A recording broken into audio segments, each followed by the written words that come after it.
A second episode of the Die Hard MMA podcast in 1 week. Is it my birthday?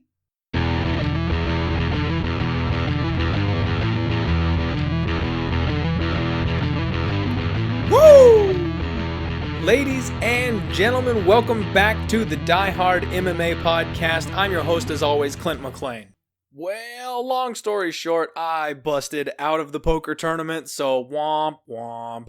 That is poker for you. There's lots of variance in it, just like in betting, so not too bad. Actually, you know what? I'm pretty proud of myself. I took two really bad beats early on in the tournament, and it really crippled my stack. I was working with between 11 and 6 big blinds. Those of you who know poker, very short stacked, and I had to pick my spots very carefully to shove all in and go for it. I actually felt like I did a pretty good job picking the right places to go ahead and get in and the right hands to go ahead and get it in.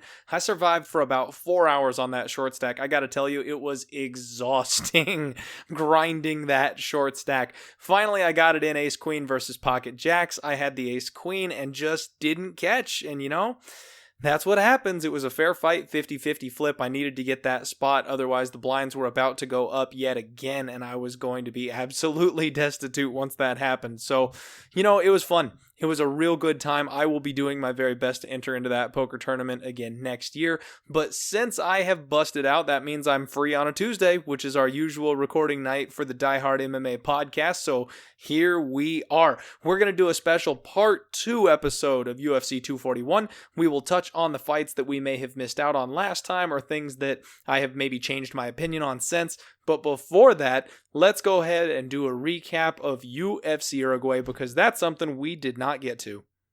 Basically, the recap of UFC Uruguay is we crushed it. We absolutely crushed it. It was a wonderful night of fights, and it was just a layup as far as the sports betting goes.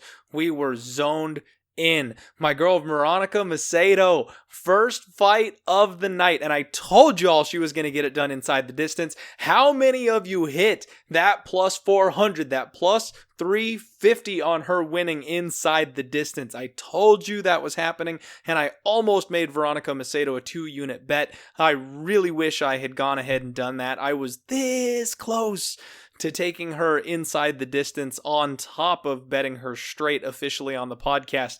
Didn't do that, so unfortunately the podcast record doesn't reap the benefits of that pick, but I know you all out there reaped the benefits of that pick because we crushed it. Good way to start the night off.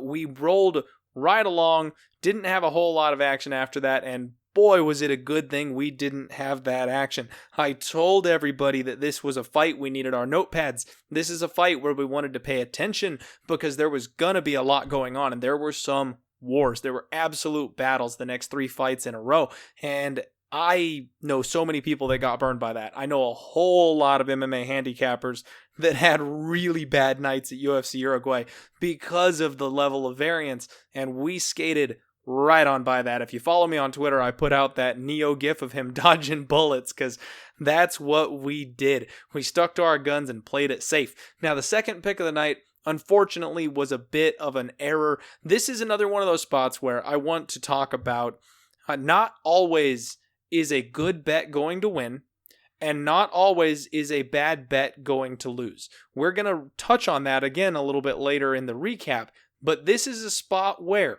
now remember, I'm just one guy. I'm the host of the Die Hard MMA podcast. I am a dad bod Brazilian Jiu-Jitsu blue belt sitting at my microphone who's watched MMA my entire life, and I'm a degenerate gambler, so I know where I feel like I want to put my money. I see things that other people don't, but the flip side of that is sometimes I misread things. Now, we've talked about how in sports betting, you're only looking to hit 55%. If you can hit 55% consistently, you are a winning sports bettor. You'll show a profit. There will be a return on your investment. Now, sometimes we're just going to be flat out wrong, and that's what happened here with Tecia Torres and Marina Rodriguez.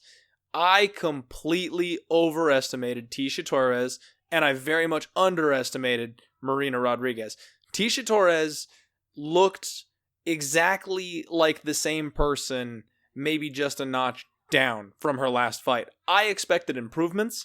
I expected her to be the physically stronger of the two fighters, and something that really surprised me is that Marina Rodriguez was the more physical of the two fighters. That was kind of the last thing I hung my hat on for Tecia Torres, is she's going to be more explosive, she's going to be more athletic, she's going to be stronger, and it just wasn't there.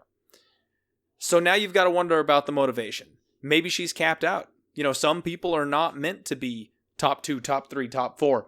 And maybe Tecia Torres is just one of those instances. As much as I like her as a person, as much of a fan as I am of her as a fighter, she's dropped her last 4 fights in a row now. It's not looking good for her. And if you can't beat someone like Rodriguez, who, granted, now we have to flip the tables on this one, she may be a legitimate talent that we need to look out for in this division. But if she is dropping levels of competition and then failing those levels of competition, we can't keep betting on Tecia.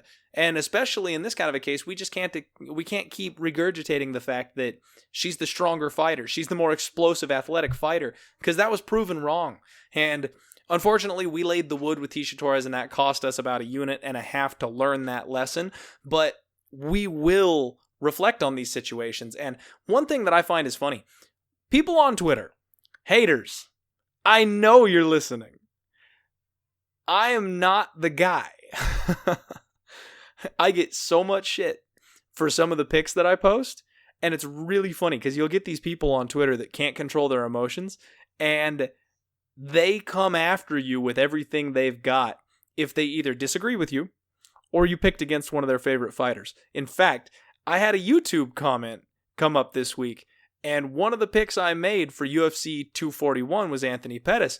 And this dude raged at me for going against Diaz, told me not to underestimate him, and it really just threw the book at me about how Diaz is going to show up this weekend. And I want to make this very, very clear.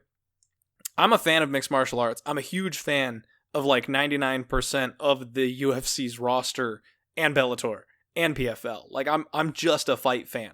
But when it comes to sports betting, we're looking for spots where we think we have value. We are looking for spots where we think we have good bets. And what that means is you have to set your heart aside. You have to set your fandom aside. And you can't let that influence your decision. Because if you go, oh, I'm such a fan of this guy, and then you lay your money on him and he was not the guy that night, but you were blinded by your fandom, that's how you eat L's. That's how you donate your money to the bookies. So all of you out there who keep getting upset every time I bet somebody that you don't agree with, or every time I see an angle that you don't think is there, that's just my opinion. It doesn't have to be you against me. It's us against the bookies. And if you disagree with me, that's really okay. So everyone just take a chill pill. Everyone calm down. Mellow out. It's all good. It's all good. So we take an L on Tecia Torres, right? Good thing for the rest of us here at the Die Hard MMA podcast is that was the only L we took all night. That's what's up. Gilbert Burns came through strong, and this is one of those fights that I got so much shit for. This is exactly what I'm talking about. Everyone just kept hammering me.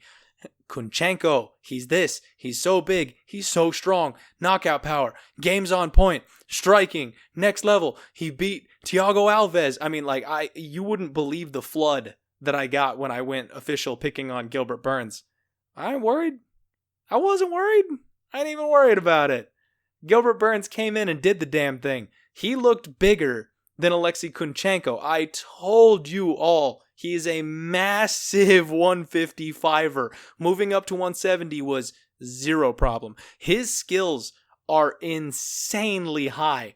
And the fact that he was able to do what he did against Kunchenko, I mean, shout it from the rooftops, 170, here Gilbert Burns comes. You give that man another couple of months, really get his body acclimated to 170, really pack on the little bit of extra muscle that he's going to be able to carry at that weight class, not have a short notice fight. He's going to wreck some fools. And I loved his call out at the end of that fight. He wants Michael Chiesa, and that's a ground specialist versus ground specialist fight. I love that fight. I really hope they've put that fight together because that would be something to watch.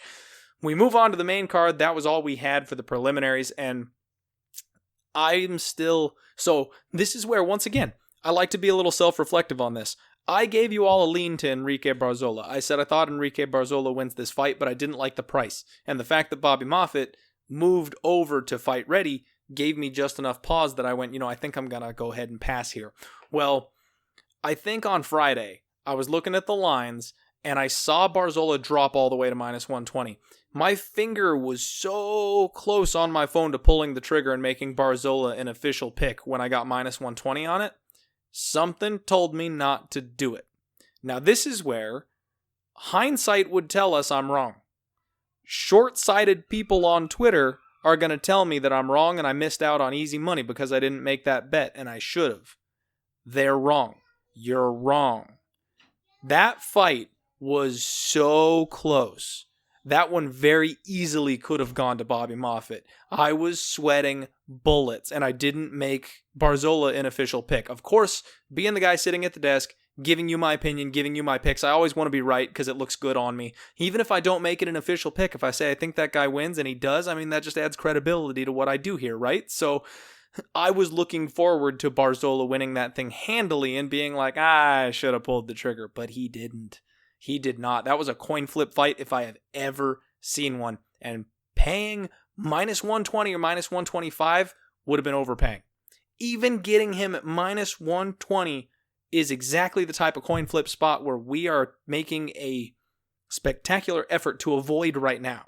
Okay? So if we had laid the minus 150 on him when I did the podcast, that would have been just horrific. We'd have been sweating bullets the entire fight, and that's a bad price tag for the way that fight played out. So even though he won, I am so happy we passed on that bet, because that would not have been a good bet. We move on up to middleweight. Rodolfo, the man, the black belt Hunter Vieira, steps in to take on Oscar Pichota, and I couldn't have called that fight any better. Could not have called that fight any better.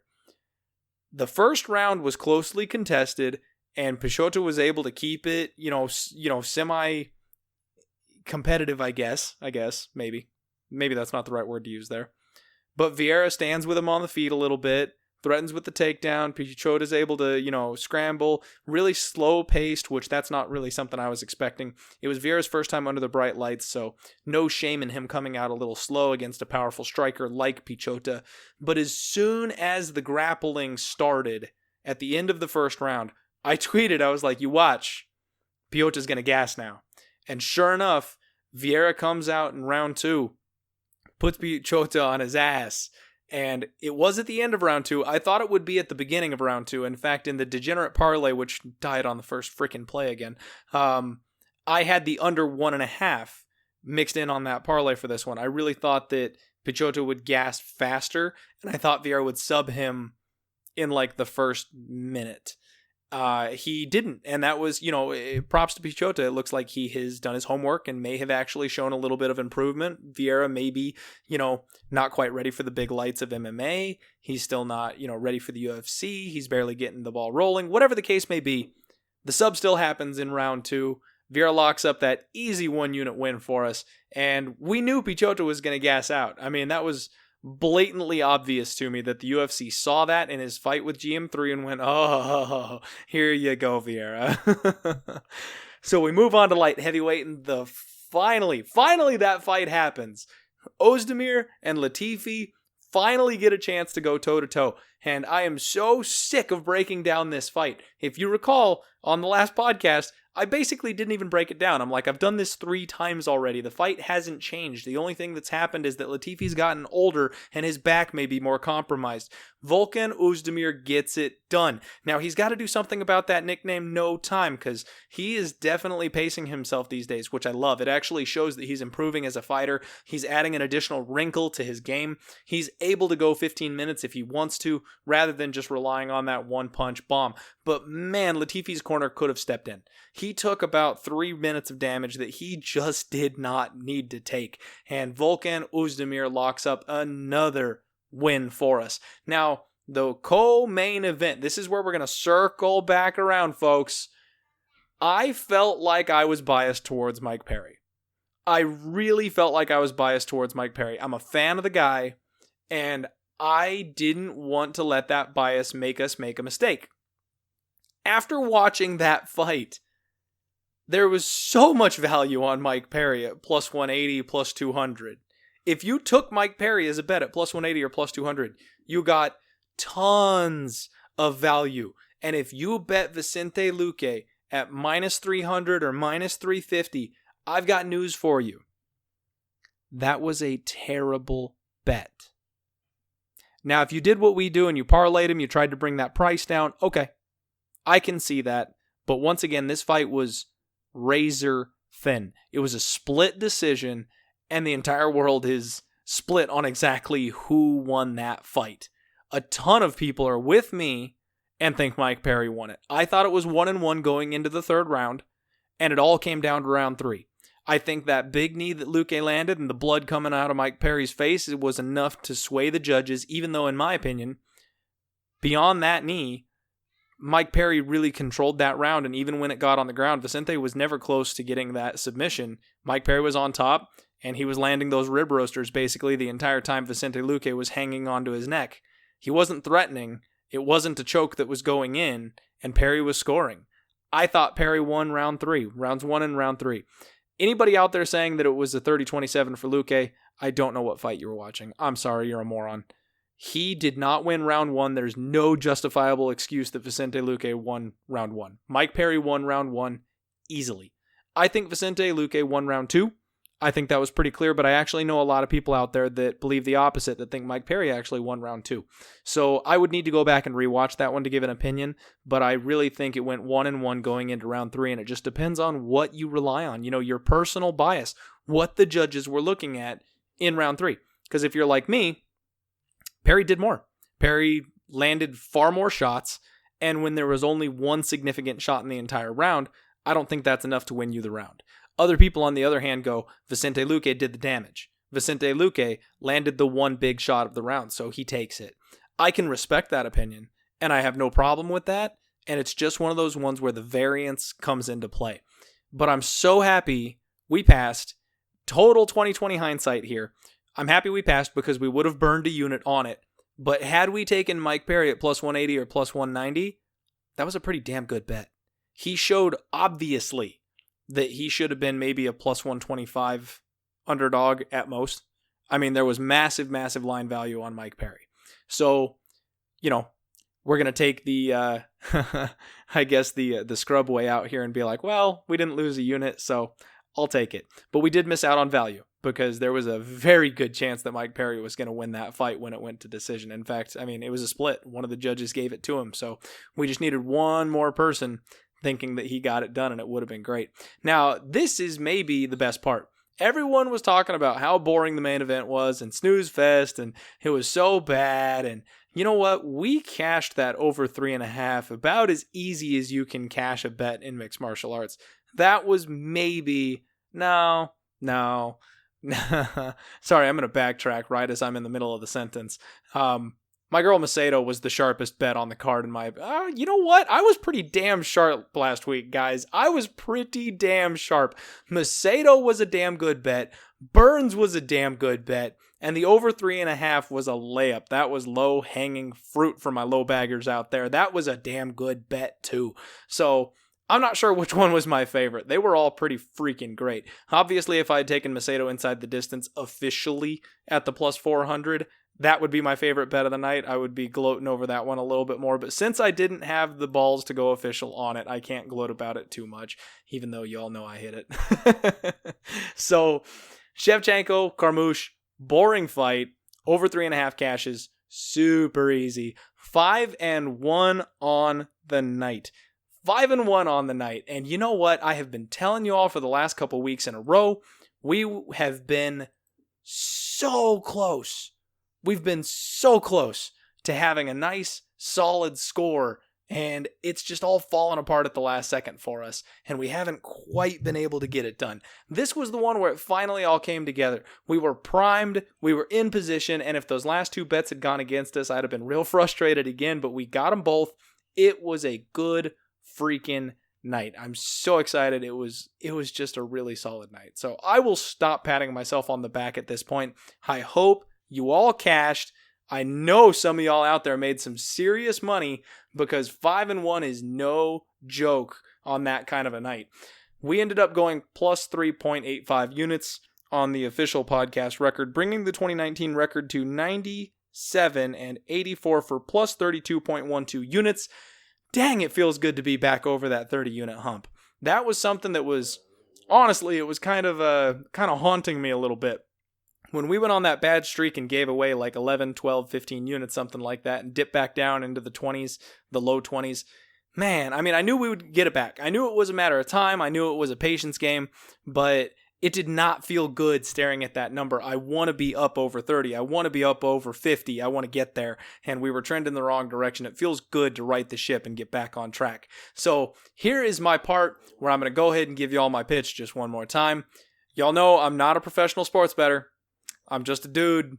I'm a guy with a family. I do this nights and weekends, and I do a whole heck of a lot of research. So if you enjoy the show, if you like what I'm doing and you want to support me, please consider tips or donations. They're always appreciated. They are never expected, but they mean the absolute world to me, and they help me keep doing what I'm doing, bringing an entertaining show to you guys. And even more so, if you're a bettor and if you follow my picks, the information is all free. I never charge anybody a penny.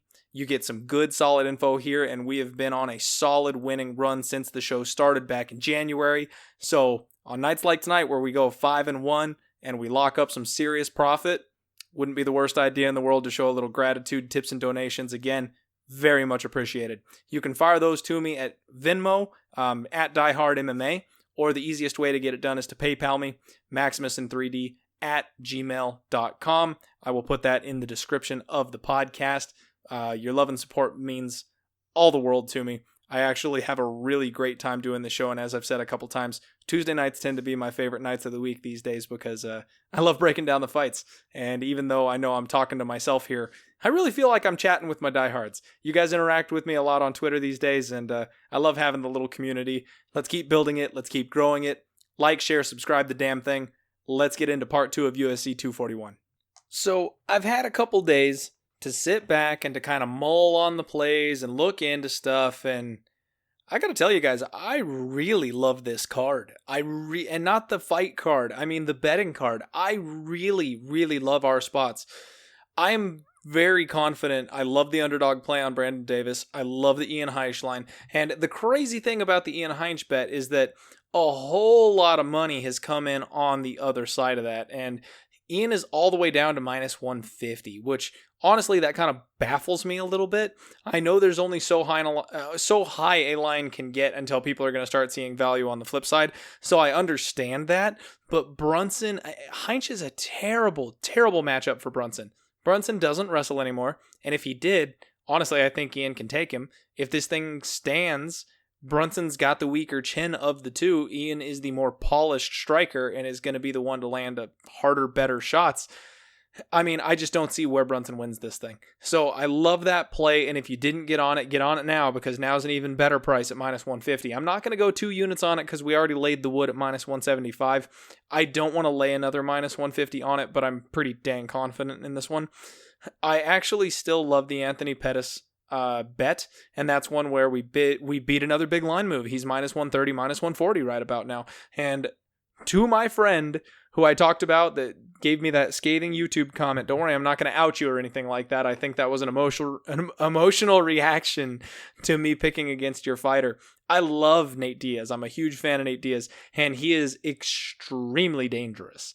I am not in any way underestimating what Diaz is capable of, and I know that this is going to be a close fight, but I think that Pettis is benefiting more from being at 170 than Diaz will, and I also think that Pettis is benefiting more from being active in the current fighting landscape than Diaz will. Now, I know Diaz has a tendency to disappear and come back, and he's as sharp as ever because he trains with a bunch of killers. Don't get me wrong, I understand that, and I'm not underestimating his ability to get back into this fight either. I just think the fight IQ of Pettis is going to be the difference maker here. In a 3-round fight, you've only got to be smart for 15 minutes, and that's something that Nate Diaz has proven to us time and time and time again that he won't do. So Diaz could come out here and overwhelm Pettis and choke him out just like he did to Conor McGregor. Would not shock me. Now, Pettis will not come out and be as stupid as Conor McGregor was to allow something like that to happen. If Pettis comes out, stays controlled, sticks and moves, uses his leg kicks, uses his speed and athleticism, I think Diaz is going to have a hard time touching him. And if he just banks a couple of rounds, even if it gets hairy late, he will win a decision. And that's why I like that bet. I don't like it as much now. I probably wouldn't lay 140, 145, 150. I wouldn't lay that kind of chalk on Pettis. I would just pass at that point because the value is gone. And Diaz, on the flip side of that, I don't think he's getting enough value either because he's only up to plus 110. And if you like him as a dog, plus 110 is barely scratching the surface there. Now, I mean, obviously, we've talked about this before. If you think Diaz just outright wins the fight, you're getting free money by betting on him at a dog price. Even if it's plus 105, you're getting a little extra value there on him. So I understand if you want the Diaz play. I understand if you take that shot at it. So again, just don't think I'm going against you and don't think I'm underestimating your boy because I'm not. I just like the line and I like my fighter to win. I do really like the DC pick. Now, that line hasn't moved, and I expect that one to be relatively 50-50 going all the way through this. I don't think it's going to budge from there, but we already broke that one down. I love the Daniel Cormier pick here. I think he's just the GOAT. I think he's just the greatest of all time, and that's just the end of the story. So let's go back and let's touch on some of the stuff that's changed, shall we? So I thought about it a little bit more, and the Manny Bermudez versus Casey Kennedy fight, I've got a sinking feeling that Bermudez is going to get another submission here. I really do. But the line has gone exactly that way. Bermudez is now sitting around minus 135, minus 140 with the comeback on Kennedy at plus 115, plus 124. And again, that's just right out of range for me. I don't want to lay that extra chalk with Bermudez because I'm not entirely confident that he gets it done. And I do think this fight is going to get hairy.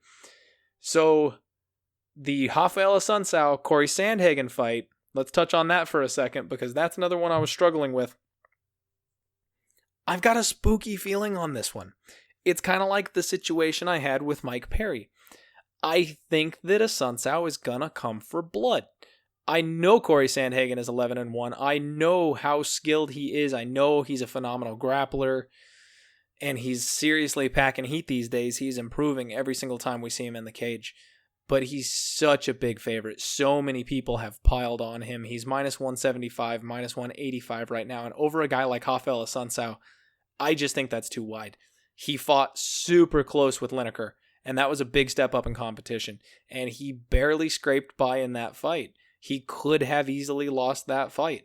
I think this is going to be the exact same circumstance. My gut tells me that Corey Sandhagen still wins, so I don't want to touch it. Because I don't want to pay the wrong price. I don't want to lay too much chalk with Corey Sandhagen, even if he does end up winning this thing. And I don't want to pick off Assunção, because even though I do think that there's going to be value, I think if it comes down to like a really hairy split decision, like obviously that's where you want to be. You want that plus 160 or so. And I don't think he's actually going to get it done, though. So if I'm expecting a close, hairy split decision, unless I really think my guy's going to come through, I don't want to take that step. So I'm going to lay off it. I'm going to play it safe. I'm going to lay off that one. We've just got other spots on the card that I like that much better. I'm also going to keep an eye out for totals when this thing comes out. Devontae Smith has, I believe, a third opponent change. He's now facing this kid, Kama Worthy, who I know nothing about and haven't had a chance to look up or research or anything like that. I would honestly expect that at this point, you go 3 people down the list. I don't know how much credit the bookies are going to give this kid, so he's probably going to be a massive underdog. That's another one that maybe I'll look into, and especially if that line is super wide when it finally gets to us. I don't know. I don't know if I can trust him, especially facing a guy like Devontae Smith. He's damn good.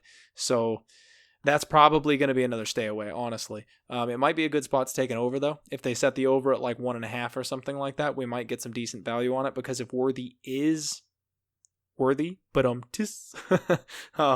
he might be able to hang in there for a little bit, and that's where, Devontae Smith, the opponent changes, things like that. If he doesn't know the guy he's going against, if he had a game plan in mind and he's having trouble shifting gears out of that game plan based on this new last-minute opponent, the fight could get a little bit, it could go late, it could go to a decision, that kind of thing. I don't know. I'm going to have to look into Worthy. I'm just kind of speculating here, so I'll shut up and move on. The one on the preliminary card that I really want to get into here is Christos Giagos and Drakkar Klose. Now, when I first broke it down, I stayed clear of it, I kept off of it, and I'm glad I did, because I got some information that really, really sways me in this fight. So, Drakkar Klose apparently is the main training partner for Bobby Moffett. And him and Bobby Moffett both took off from the MMA lab and headed on over to Fight Ready.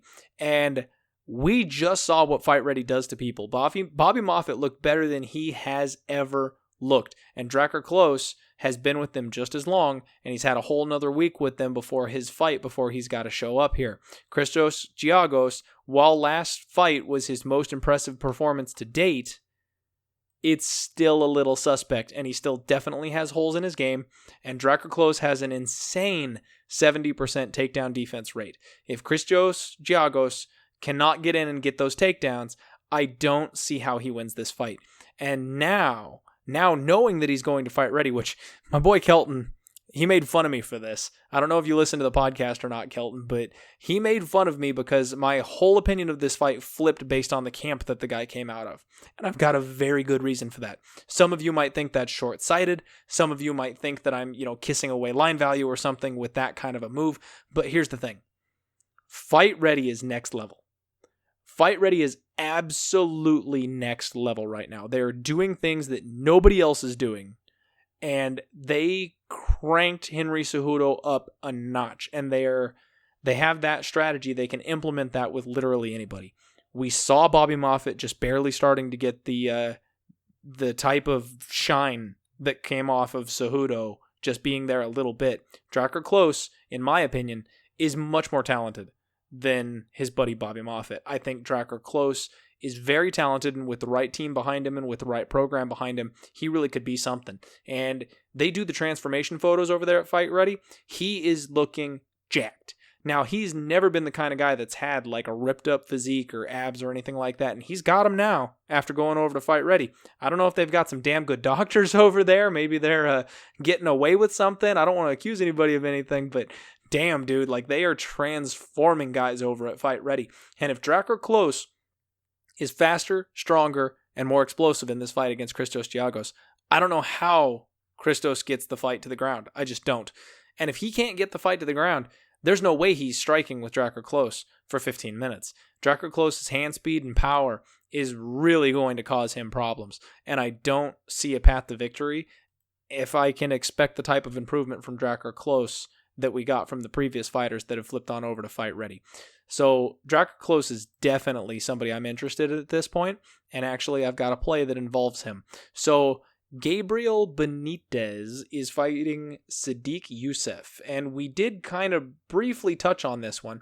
And if I recall correctly, my own damn podcast, I believe I said that it wouldn't be a bad idea to parlay Sodiq Yusuff. He's probably going to win and outclass his opponent here massively, but the price is definitely something that's a little out of range. I didn't really like the price on Sodiq Yusuff at the time of the podcast, but it's come down a little bit. Most of the money has come in on Gabriel Benitez because he's a damn good fighter, and it was just way too wide. There was just way too much opportunity there to go against Sodiq Yusuff, but I really think Sodiq Yusuff gets it done here. He is sitting at about minus 270. And I think this is a good spot where we can try and stack a cheap unit. Y'all know my parlay strategy. In this spot, we are not doing the load up on two unstoppable fighters type of situation, because that's not what this is. What we're doing is we are taking a couple of fighters who we think are both going to win, and we want to get that line where it's much more reasonable for us to take a stab on it. So we are going to parlay our boy Sodiq Yusuff at minus 270 with our guy Drakkar Klose, who's sitting around minus 200. And that actually, believe it or not, gives us a plus line. We're going to bet one unit to win 1.05 units. So we're getting plus 105 on that parlay, and honestly, I think it's gorgeous. The line has come down on Ian Heinisch, so we can play him straight. We don't need to parlay him to adjust that line or anything like that. And while I think this is a chalky card, I like a lot of favorites. I already told you how hairy I think Assunção versus Sandhagen is going to be. I don't want to parlay Corey Sandhagen because I'm worried that Rafael Assunção may pull off the upset. So that one doesn't work for me. And we already straight laid the wood with the other favorites that we liked. So there's not much left as far as opportunity goes. I like Sodiq Yusuff. I think Sodiq Yusuff wins. I didn't want to pay 300 or 350 on him, but now that he's dropped down to about 270 and we can get plus odds on this little parlay, I love it. Add it to the roster. We are parlaying Sodiq Yusuff with our guy, Drakkar Klose, and we're rocking the Fight Ready camp. Let's stack that unit. Easy cash, baby. Let's go. So moving right along, we've already got, the main card coverage. We did a pretty good covering it top to bottom. The big one that I want to touch here on is Yoel Romero versus Paulo Costa. I am staying so clear away from this fight. My gut tells me something is going to happen very, very bad. I'm a huge Yoel Romero fan, and I know part of me wants to bet Yoel Romero because I love him and I love the way he fights, and he's been such an awesome guy all the way through his career, really entertaining. But Paulo Costa may be the worst matchup for him. The dude is a machine. He's bigger than Romero. He may be the one guy who can physically shove Yoel Romero around just with pure strength and size. And his volume is nutso. He has an incredible output at a crazy pace, and that's something that Yoel has a problem with. Yoel explodes and then reloads. He likes to be very, very calm, and he doesn't do a whole lot of movement to conserve energy for when he really wants to use it. And he forces other people to play that game. He makes them afraid of his striking and forces them to respect that, and he gets them where he wants them. He makes them play his game, basically. I don't know that Paulo Costa is going to do that. Now, the problem with that is it could go one of two ways. If Costa comes in hard, disrespecting Yoel Romero's game, Yoel may clip him and put him out. We saw Costa get really, really hurt by Uriah Hall, and he had a phenomenal recovery from that, which honestly leaves me raising a bit of an eyebrow. I think the Golden Snitch needs to take a real close look at Paulo, because that was suspect. That's almost a little TJ Dillashaw-esque. But he can't use the IVs to rehydrate anymore.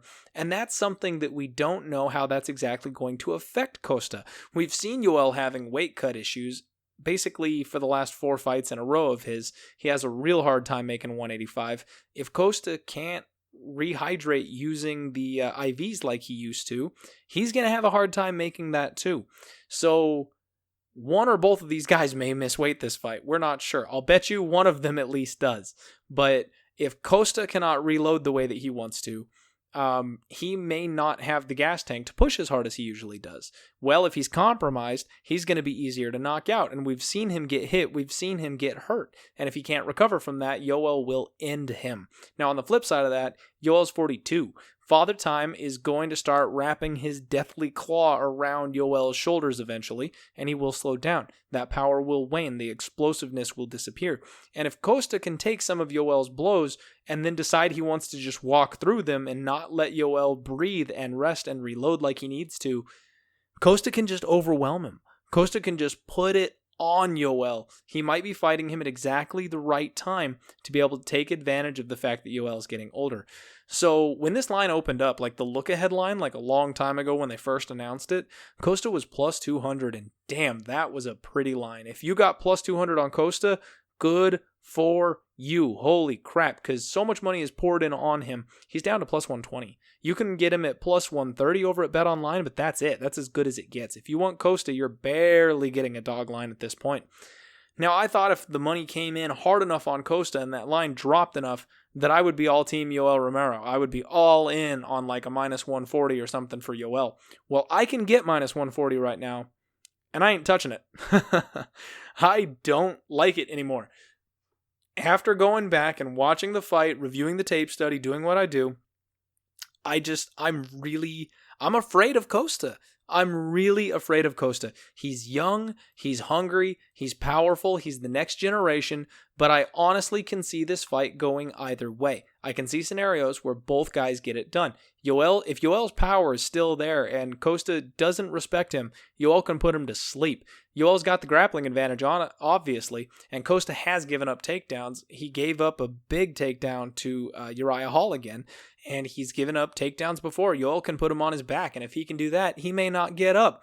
Costa, on the other hand, can overwhelm Yoel, and Yoel doesn't handle pressure very well. Nobody can pressure like Costa does. And Costa has so much heat on his hands that he hits really hard, even though he's a volume puncher at the same time. So, like, this fight is nuts. I'm completely staying off of this one. My heart says Yoel, and I'm going to cheer my face off for Yoel Romero, and I really hope that he gets it done here, but we will not be betting on this fight. We will not end up making an official pick on Yoel versus Paulo Costa, unfortunately.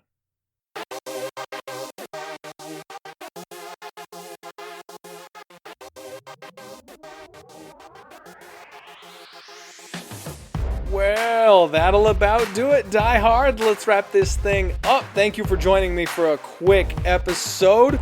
We are going to add one play to our card for this weekend. We have got Brandon Davis at plus 150, Ian Heinisch at minus 175. You can get a better line on that man now if you didn't get to it already. We've got Anthony Pettis at minus 118, and we've got Daniel Cormier at minus 145. We are going to add a parlay of Sadiq Youssef and our guy Drakkar Klose. We're risking 1 unit to win, plus 105, 1.05 units. 5 plays on the card. Keep an eye out on my Twitter. I might add more once those totals get out. I'll take a look at the props. We will definitely be sprinkling on Yoel round 3, because you know how my boy does. He gets it done in round 3 more than anybody I know. Thank you, everybody. Like, share, subscribe. Hope you enjoyed the little flash episode here, and we will see you all Saturday. Good luck. Let's cash. Let's roll.